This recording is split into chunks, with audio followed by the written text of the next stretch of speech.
বিলাতি ব্যানার্জি এবং ঠিক সেই জায়গা থেকে ভাড়াটে গুন্ডা হায়ার করা এবং তার পাশাপাশি ভাড়াটে পলিটিশিয়ান দিয়েও চাপে রাখার চেষ্টা করা। ময়ূক, আমাদের বুঝতে হবে এতদিন লড়াইটা ছিল নরেন্দ্র মোদীর নেতৃত্বে ভারতের সাথে ডিপ স্টেটের, কিন্তু এ মাসে 6 তারিখে একটা ঘটনা আমেরিকার বুকে ঘটে গেছে যাতে ডিপ স্টেটের একেবারে অশনি সংকেত তারা দেখতে পেয়েছে। অর্থাৎ ডিপ স্টেটের বিরোধী ডোনাল্ড ট্রাম্প আমেরিকার জনগণের ভোটে, অর্থাৎ আমেরিকার জনগণ ডিপ স্টেটের বিরুদ্ধে ভোট দিয়েছে, নির্বাচিত হয়েছেন।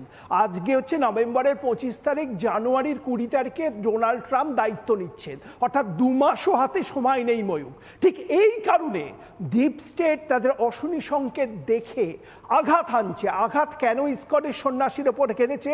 কারণ তুলসী গাবার্ড, যাকে ট্রাম্প ইন্টেলিজেন্স চিফ হিসেবে নির্বাচিত করেছেন, সেই তুলসী গাবার্ড হচ্ছে ইসকনের একজন ফলোয়ার, এটা মাথায় রাখতে হবে। তারা আঘাত হানতে চাইছে ভারতে নরেন্দ্র মোদী একদিকে, অন্যদিকে আমেরিকায় যে ডোনাল্ড ট্রাম্পের সরকার আসতে চলেছে সেই আসন্ন সরকারের ওপর। এখানে সবচেয়ে দুঃখজনক ময়ূক হচ্ছে জাতীয় কংগ্রেস, যারা জাতীয় আন্দোলনে, স্বাধীনতা আন্দোলনে এত বড় ভূমিকা পালন করেছিল, সেই জাতীয় কংগ্রেসের নেতা রাহুল গান্ধী কার্যত ভারতবর্ষে দাঁড়িয়ে ডিপ স্টেটের মুখপাত্র হিসেবে দেশ ও বিরোধী কাজ করছেন। তিনি কার্যত ভারতীয় সংস্থাগুলোর বিরুদ্ধে আঘাত হানছেন। তিনি চেষ্টা করেছিলেন মহারাষ্ট্রের নির্বাচনে যদি বিজেপি নিয়ন্ত্রিত সরকারকে ফেলে দেওয়া যায় যাতে ভারতের শেয়ার বাজারে পতন আসে। কিন্তু ময়ূক দেখুন, শনিবারের ফলাফলের শনিবার এর ফলাফলের ফল, শুক্রবার তার আগে এবং আজকে ভারতের শেয়ার মার্কেট একটা নতুন পরে উদ্দীপনা দেখা দিয়েছে। ভারতের অর্থনৈতিক কাঠামোকে তারা ভেঙে ফেলার চেষ্টা করছিলেন।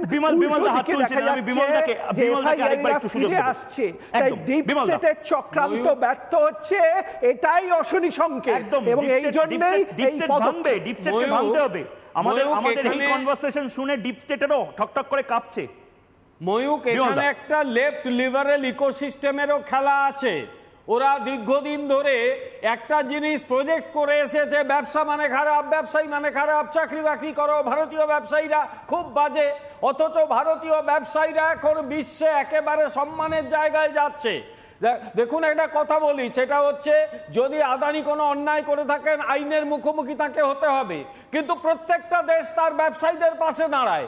আমেরিকা অনেক সময় তার ব্যবসায়ীদের হয়ে অন্য দেশে অভ্যুত্থান ঘটিয়েছে। 1973 সালে চিলিতে সরকার ফেলে দিয়েছিল, কারণ সেখানকার কপার কোম্পানির মালিকানা ছিল আমেরিকায়। সেখানে আলেমদের সরকার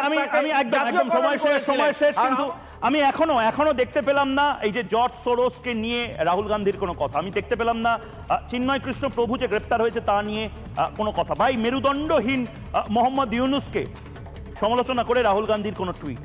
বাংলাদেশ পাশের দেশ জ্বলছে এবং তার আজ ভারতেও এসে পড়তে পারে। হিন্দুরা সুরক্ষিত নয়। ঢাকা বিশ্ববিদ্যালয়, একদম রাজধানী শহর ঢাকা বিশ্ববিদ্যালয় পর্যন্ত সনাতনীদের ওপর আক্রমণ নামিয়ে আনা হয়েছে। নির্দিষ্ট করে বেছে বেছে হিন্দু ছাত্রদেরকে মারার অভিযোগ উঠছে। এই মুহূর্তে সেই ছবি আপনারা দেখতে পাচ্ছেন। ঢাকায় উত্তেজনা। চিন্ময় কৃষ্ণ প্রভুকে গোয়েন্দা দপ্তরে নিয়ে গিয়ে জিজ্ঞাসাবাদ শুরু হওয়ার পর থেকে গোটা বাংলাদেশ জ্বলে উঠেছে। এই মুহূর্তে গোটা বাংলাদেশে যেভাবে চিন্ময় কৃষ্ণ প্রভুকে এখন অব্দি কোনো ধরনের কোনো প্রসাদ, অর্থাৎ যে ধরনের আহার তিনি নেন সেই একটা আহারও তাকে নিতে দেওয়া হয়নি। ঢাকা বিমানবন্দরের পাশাপাশি এই মুহূর্তে ঢাকা বিশ্ববিদ্যালয়ে এই ছবি আমরা দেখতে পাচ্ছি, কিন্তু এই নিয়ে একটিও প্রতিবাদ আমরা দেখছি না।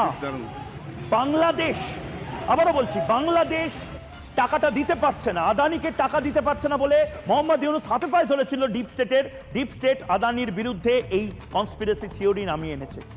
আমার আপনার সতর্ক থাকার এবার সময় এসেছে, কারণ এই ডিপ স্টেট নখ দাঁত বের করে নিয়েছে, মারণ কামড় দেবে। আগামী 3 মাস ওদের কাছে সময় আছে ভারত, বাংলাদেশ আর আমেরিকাকে শেষ করতে দেব না আমরা।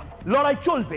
এই লড়াইয়ে আপনারা এবং আমরা একসাথে লড়বো এবং এই লড়াইয়ে জিতবো ডিপ স্টেটের বিরুদ্ধে। একটা ছোট্ট বিরতি নিচ্ছি, বিরতির পর আরো বাংলাদেশের খবর এবং ডিপ স্টেটের এই বদমাইশি ফাঁস করব।